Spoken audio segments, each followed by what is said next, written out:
இப்ப எங்க பார்த்தாலும் போலீஸ் லெஜிட்மே அடி வாங்கி தூங்குது. போலீஸோட லெஜிட்மே ஏத்துக்க மாட்டேறா. எனக்கே கூட பயமா இருக்கு, என்னை போலீஸ் ஆஃபீஸர் ஏத்துக்கிடுவாங்களா அப்படி, அந்த அளவுக்கு மனக்கவலை.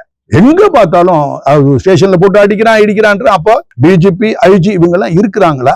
இவங்க எல்லாம் இறந்துட்டாங்களா? இல்ல ஒருவேளை திடீர்னு அவங்களுக்கு ஏதாவது நோய்வாய்ப்பட்டு அவங்க ஊமி ஆயிட்டாங்களா? இப்படி எல்லாம் கேள்வி கேட்கக்கூடிய மாதிரி எல்லாம் வருது. அப்படின்னா இவங்கெல்லாம் இருந்தா இப்படி எல்லாம் நடக்கவே நடக்காது, காவல் நிலையங்கள்ல நடக்காது. இதனுடைய விளைவு முக்கியமா லேடி எஸ்பிஸ் வரணும். உதாரணத்துக்கு இது போக ஐஜின்னு ஒரு ஆள் இருப்பாரு இங்க, அவர் பார்த்தாருன்னா அவருக்கு ஒரு கடமை இருக்கு, அவர் விட்டு விலக முடியாது. போலீஸ் ஆஃபீஸரோட மதம் இந்து முஸ்லீம் கிறிஸ்தவ மதமா இருக்க முடியாது.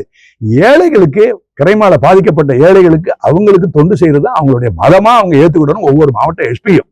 இது ஒரு பெரிய அட்வைசரியா எடுத்து நான் ஏதோ பெரிய கிழிச்சவேன்னு சொல்ற மாதிரி எடுக்க கூடாது. நெகட்டிவ் அவங்க என்னைய பார்க்க கூடாது, முன் வரணும். இதுக்கு காரணம் என்ன? மொழி தெரியாதவங்களை கொண்டாந்து உள்ள தள்ளுறாங்க. நல்லா பேசுறாரு சார், ஏன் பேசுறான்னு எடுக்க வேண்டியதானே கேச. நல்ல தமிழ் பாடம் எல்லாம் போடுறேன், நல்ல பாடெல்லாம் போடுறேன், வா உள்ள இன்வெஸ்டிகேட் பண்ணுங்க.